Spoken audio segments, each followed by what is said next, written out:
RGN info ఛానల్కి స్వాగతం. ఈరోజు 4వ తరగతి తెలుగు సాధన పుస్తకం నుండి 1వ పాఠం గాంధీ మహాత్ముడు పాఠానికి సంబంధించిన సాధన పత్రాలు, అలాగే నేనేమి నేర్చుకున్నాను, కృత్యాలను ఎలా పూర్తి చేయాలో అవగాహన చేసుకుందాం. ముందుగా సాధన పత్రం 1 చదవటం వ్యక్తపరచడం. కింది పేరాను చదివి ప్రశ్నలకు జవాబులు రాయండి అంటున్నారు. పేరా చూడండి. దీపక్ 4వ తరగతి విద్యార్థి. అతడు చాలా నిజాయితీ కలవాడు. ఒకరోజు పాఠశాలకు వెళ్తుండగా రోడ్డుపై ఒక పర్సు దొరికింది. దానిని దీపక్ ఉపాధ్యాయునికి తెచ్చి ఇచ్చాడు. ఆ పర్సులో కొంత డబ్బు, కొన్ని ఫోటోలు ఉన్నాయి.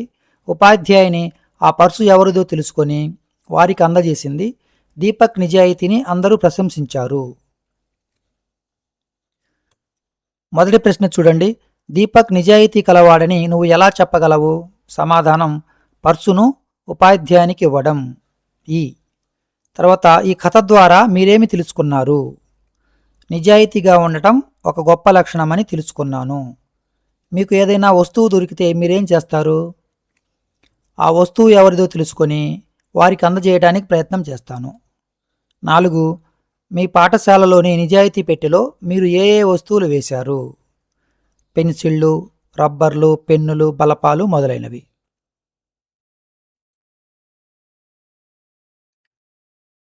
తర్వాత ఆ ప్రశ్న కింది గేయ చరణాలకు తగిన భావాన్ని రాయండి. 1 కన్నులగట్టింది స్వరాజ్యం కన్నులగట్టింది. దీని భావం, గాంధీ మహాత్ముడు నవ్వగా స్వరాజ్యం కన్నుల ఎదుటే కనిపించింది. 2 కంపించిపోయింది భూదేవి కంపించిపోయింది. గాంధీ మహాత్ముడు స్వాతంత్ర సాధనకు వేగంగా నడవగా భూమి వణికిపోయింది. 3 గణగణ మ్రోగింది ప్రణవము గణగణ మోగింది. దీని భావం, గాంధీ మహాత్ముడు మాట్లాడినప్పుడు ప్రణవనాదం గణగణ మ్రోగింది. 4 కరముల దొరికింది మోక్షము కరముల దొరికింది. గాంధీ మహాత్ముడు స్వాతంత్ర్య ఉద్యమానికి స్వస్తి పాడగా స్వరాజ్యం అనే మోక్షము చేతికి చిక్కింది.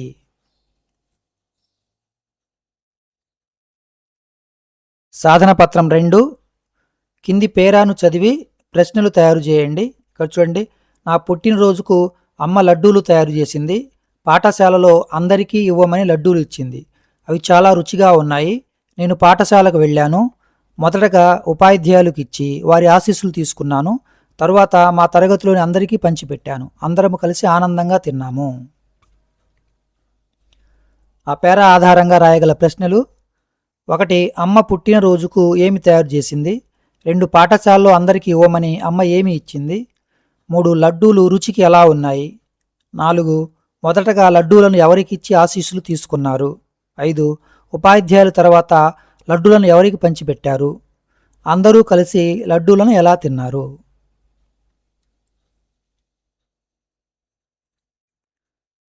కింది పేరాను చదవండి. ఇచ్చిన పదాలకు సరైన చోట ఉంచండి. ఇక్కడ మనకు కొన్ని పదాలు ఇచ్చారు. కట్టుగట్టింది, కోలుకుంది, ఆకాశంలోకి, గాయపడిన, జాగ్రత్తగా, ఆనందించింది. ఈ పదాలను ఖాళీలో రాద్దాం. ఒకరోజు గీత గాయపడిన పక్షిని చూసింది. దాన్ని ఇంటికి తీసుకువెళ్ళింది. గాయానికి కట్టుగట్టింది. దాన్ని జాగ్రత్తగా చూసుకుంది. కొన్ని రోజులకు ఆ పక్షి కోలుకుంది.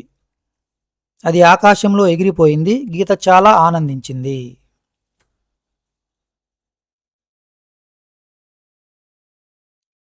సాధన పత్రం 3 పేరాను చదవండి, అభ్యాసాలు చేయండి. పరిశుభ్రత మన ఆరోగ్యానికి ఎంతో అవసరం. మనం ప్రతిరోజు స్నానం చేయటం, చేతులు కడుక్కోవటం వల్ల శరీరం శుభ్రంగా ఉంటుంది. ఇళ్లను, పరిసరాలను పరిశుభ్రంగా ఉంచితే వ్యాధులు రాకుండా ఉంటాయి. ఆరోగ్యంగా ఉంటాము. చెత్తను చెత్తబుట్టలోనే వేయాలి. అలాగే మంచి అలవాట్లను చిన్ననాటి నుంచి అలవర్చుకోవాలి. పేరాలోని సరళాక్షరాలను గుర్తించండి, గడులలో రాయండి. పేరాలో ఉన్న సరళాక్షరాలు ప, త, ఆ, మా, యా, ఉ, సా, లా, వా, రా మొదలైనవి. తర్వాత పై అక్షరాలతో మొదలయ్యే పదాలు రాయండి. చూడండి, పాతో పనస రాశారు కదా, ఆ విధంగా తబల, ఆట, మర, యమ, ఉడత మొదలైనవి. పై పదాల్లోని ఏదైనా పదాన్ని ఉపయోగించి ఒక వాక్యాన్ని రాయండి. నాకు క్రికెట్ ఆట చాలా ఇష్టం. ఆట అనే పదాన్ని ఉపయోగించి వాక్యం రాశాము. 2 పేరాలోని గుణింతాక్షరాలను గుర్తించండి, గడులలో రాయండి. పేరాలో ఉన్న గుణింతాక్షరాలు షు, రో, ని, కి, చే, రా, మో, వే, వా, కో మొదలైనవి. పై అక్షరాలతో మొదలయ్యే పదాలు రాయండి. చూడండి, షూ తోటి శుచి, ఇంకా రోషం, నిధి, కిటికీ, చేను, రాయి మొదలైనవి. పై పదాల్లో ఏదైనా పదాన్ని ఉపయోగించి ఒక వాక్యాన్ని రాయండి. చూడండి, కిటికీ అనే పదాన్ని ఉపయోగించి వాక్యం రాశాము. నేను తరగతి గదిలో కిటికీ పక్కన కూర్చుంటాను.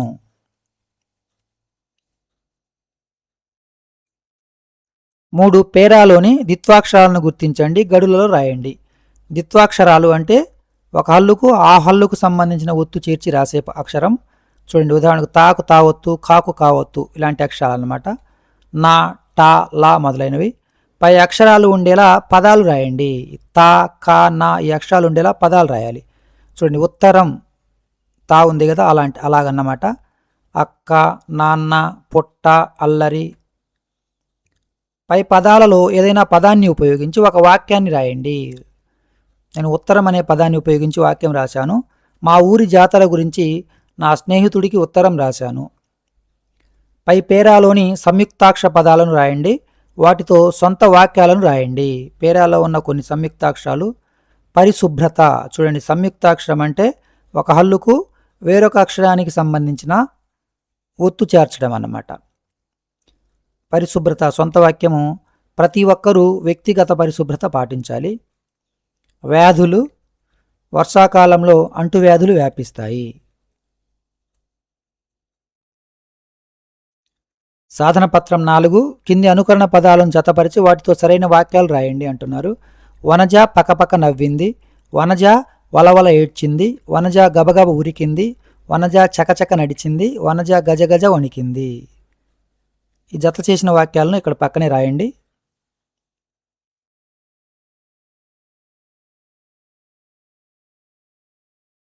తర్వాత కింది గళ్లలో గేయంలోని పదాలు దాగి ఉన్నాయి, వాటిని గుర్తించి రాయండి. ఈ గళ్లలో గేయంలో కొన్ని పదాలు దాగి ఉన్నాయి, వాటిని గుర్తించి పక్కనే రాయాలి. కరము, భూదేవి, మహాత్ముడు, స్వరాజ్యం, మోక్షము, జగత్తు, గాంధీ, అధర్మము. తర్వాత గేయంలోని ప్రాస పదాలు గుర్తించి రాయండి. ప్రాస పదాలు నవ్వింది, పోయింది ఇలాంటివి అన్నమాట. అలాగే వణికింది, గట్టింది, విప్పగా, నవ్వగా, మ్రోగింది, దొరికింది.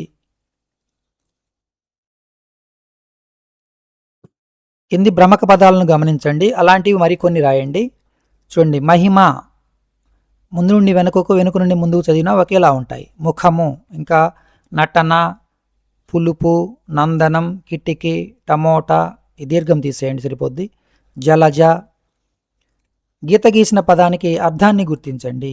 ఇక్కడ ఈ వాక్యంలో స్వస్తి అనే పదం కింద గీత గీశారు కదా, స్వస్తి అనగా శుభం, ఈ రాయండి. చూడండి, కింది వాక్యాల్లో గీత గీసిన పదాలకు అర్థాలు రాయండి. మోక్షానికి, మోక్షం అంటే విడుపు, విముక్తి. కంపించింది, వణికింది.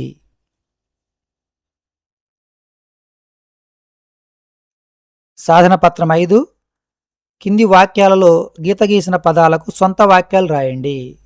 చూడండి, చిరునవ్వు కదా, కష్టాల్లో కూడా చిరునవ్వు కోల్పోకూడదు. 2, నడక, నడక వల్ల శరీరం ఆరోగ్యంగా ఉంటుంది. 3, గజగజ, వర్షంలో తడవటంతో పిల్లవాడు గజగజ వణికాడు.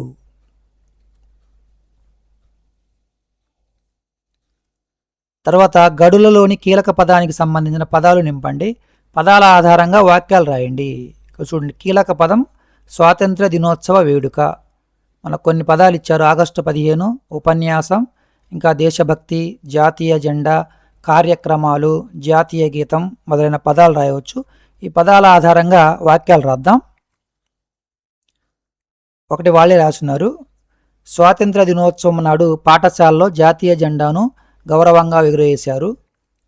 ముఖ్య అతిథులు దేశభక్తి గురించి ఉపన్యాసం ఇచ్చారు. స్వాతంత్ర దినోత్సవం సందర్భంగా పాఠశాలలో ఎన్నో కార్యక్రమాలు నిర్వహించారు. ప్రతి పౌరుడు దేశభక్తి భావంతో దేశాభివృద్ధి కృషి చేయాలి. కార్యక్రమం చివరిలో అందరూ కలిసి జాతీయ గీతం పాడారు. తర్వాత అంత్యాక్షరి, చివరి అక్షరంతో వచ్చే పదాలను రాయండి. ఇక్కడ చూడండి, కరము పదంలో చివరి అక్షరం ము కదా, ముక్కెర, రాతోటి రమ, మాతోటి మరక, కాతోటి కమలం. సాధన పత్రం 6, స్వరాజ్యం అంటే ఏమిటి? స్వరాజ్యం అంటే సొంత పాలన. 2 గేయంలో కంపించిపోయింది అని ఉంది కదా, భూమి ఎప్పుడు కంపించిపోయింది అని కవి చెప్పాడు? గాంధీ స్వాతంత్ర సాధనకు వేగంగా నడవగా భూమి కంపించిపోయింది అని కవి చెప్పాడు. 3 గాంధీ స్వాతంత్ర సమర నినాదాలే మంత్రాలుగా మారుమ్రోగాయి కదా, మీకు తెలిసిన కొన్ని దేశభక్తి నినాదాలు రాయండి. భారతమాతకు జై, వందే మాతరం, జై హింద్, జై జవాన్ జై కిసాన్, స్వరాజ్యం నా జన్మ హక్కు మొదలైనవి. 4 గాంధీ మహాత్ముడు నిర్వహించిన ఉప్పు సత్యాగ్రహం గురించి తెలుసుకోండి. సత్యాగ్రహం గురించి 2 వాక్యాలు రాయండి. బ్రిటిష్ ప్రభుత్వం ఉప్పు మీద పన్ను వేసినందుకు నిరసనగా గాంధీజీ ఉప్పు సత్యాగ్రహం నిర్వహించారు. ఉప్పు సత్యాగ్రహం 1930 మార్చి 12 నుండి 1930 ఏప్రిల్ 6 వరకు జరిగింది. గేయ సారాంశాన్ని సొంత మాటల్లో రాయండి. గాంధీ మహాత్ముడు స్వాతంత్ర సాధన కొరకు బయలుదేరగా ప్రపంచం ఆనందంతో నవ్వింది. గాంధీ స్వాతంత్ర సాధన కొరకు వేగంగా నడవగా భూమి కంపించిపోయింది. మహాత్ముడు కన్నెత్తి చూడగా అధర్మం గడగడ వణికిపోయింది. జాతిపిత బోసినవ్వు నవ్వగా స్వరాజ్యం కన్నుల ఎదుటే కనిపించింది. బాపూజీ మాట్లాడినప్పుడు ప్రణవనాదం గణగణం రోగింది. గాంధీ మహాత్ముడు స్వాతంత్ర్య ఉద్యమానికి స్వస్తి పాడగా స్వరాజ్యం అనే మోక్షము చేతికి చిక్కింది.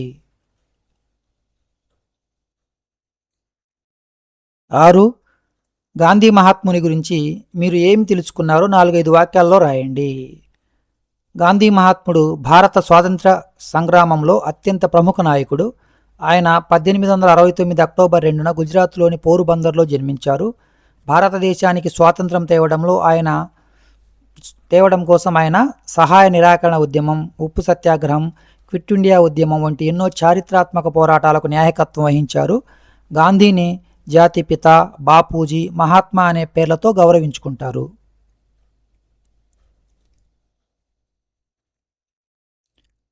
భాషాంశాలు. కింది వాక్యంలో పూర్ణ విరామ చిహ్నం, స్వల్ప విరామ చిహ్నం 2 ఉన్నాయి కదా, అంటే ఫుల్ స్టాప్, కామా. సరైన చోట ఉంచిన వాక్యాన్ని గుర్తించండి. చూడండి, రవి రాజు స్నేహితులు, వారు గాజుల వ్యాపారం చేస్తారు. 3 కింది పేరాను చదివి పూర్ణ విరామ చిహ్నం, స్వల్ప విరామ చిహ్నం గుర్తులను సరైన చోట ఉంచండి. చూడండి, ఉంచాను. తర్వాత కింది ప్రశ్నలకు జవాబులు రాయండి. కార్తీక్, కౌసల్య, రాధిక, నీలిమ కలిసి గ్రంథాలయానికి వెళ్ళారు. వాక్యంలో స్వల్ప విరామ చిహ్నం, పూర్ణ విరామ చిహ్నం గుర్తులను ఉంచి వాక్యాన్ని రాయండి అంటున్నారు. ఇలా రాయాలి. కార్తీక్ కామ, కౌసల్య కామ, రాధిక కామ, నీలిమ కలిసి గ్రంథాలయానికి వెళ్ళారు, ఫుల్ స్టాప్. నేను కామా ఫుల్ స్టాప్ అని చదివారు కదా, మీరు చదవద్దు, ఓన్లీ మీకు తెలుసుకోవటానికి అలా చదివాను నేను. తర్వాత రకరకాల పక్షులను, పిల్లలు, చిలుక, నెమలి, పావురం లాంటివి చూశారు. ఈ వాక్యాన్ని సరిచేసి ఈ స్వల్ప విరామ చిహ్నము, పూర్ణ విరామ చిహ్నం గుర్తులను సరైన చోట ఉంచి వాక్యాన్ని రాయండి అంటున్నారు. పిల్లలు చిలుక కామ, నెమలి కామ, పావురం లాంటి రకరకాల పక్షులను చూశారు. మావయ్య జామ, మామిడి, అరటి పండ్లు తెచ్చాడు. ఈ వాక్యాన్ని సరిచేసి రాయగా మామయ్య జామ, మామిడి, అరటి పండ్లు తెచ్చాడు. ఈ వాక్యంలో కేవలం పూర్ణ విరామ చిహ్నం గల వాక్యాన్ని గుర్తించండి. ఇదిగో, రైతు పొలానికి వెళ్ళాడు, ఫుల్ స్టాప్ ఉంది కదా, అదే ఆ రాయండి.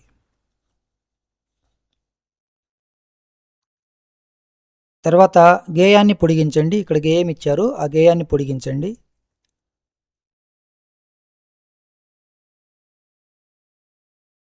తర్వాత చుక్కలు కలిపి చిత్రాన్ని గీయండి, రంగులు వేయండి, పేరు కూడా రాయండి. నేతాజీ సుభాష్ చంద్రబోస్. ఇప్పుడు నేనేమి నేర్చుకున్నాను? కింది వాక్యంలో గీత గీసిన పదానికి సరైన అర్థాన్ని గుర్తించండి. కన్నుల గట్టింది అంటే కన్నుల ఎదుట, కళ్ళెదుట కనిపించింది అని అర్థం. ఈ ప్రణవము అంటే ఓంకారం. ఈ పదం ఉపయోగించి సొంత వాక్యం కూడా రాయండి అంటున్నారు. నేను ప్రతిరోజు ఓంకారం జపిస్తాను. కింది వాక్యంలో విరామ చిహ్నాలను సరైన చోట ఉంచండి. ఇక్కడ చూడండి, పాప ఆకాశం వైపు ఆశ్చర్యంగా చూస్తున్నది, ఫుల్ స్టాప్. అక్కడ కనిపించే నక్షత్రాలను, చందమామను చూసి ఆనందించింది, ఫుల్ స్టాప్. తర్వాత కింది పేరాను చదవండి, ప్రశ్నలకు జవాబులు రాయండి. కింది పేరాను చదవండి. పై పేరా ఆధారంగా మన దేశంలో ప్రఖ్యాతి పొందిన ఆట ఏది అంటే క్రికెట్. తక్కువ పరుగులు చేసిన జట్టు ఓడిపోతుంది. గీత గీసిన పదానికి వ్యతిరేక పదంతో కూడిన వాక్యాన్ని పేరాలో ఎక్కడ ఉందో గుర్తించి ఆ వాక్యాన్ని రాయండి. ఇక్కడ చూడండి, తక్కువ అంటే ఎక్కువ కదా, నిర్ణీత ఓవర్లో ఎక్కువ పరుగులు చేసిన జట్టు గెలుస్తుంది.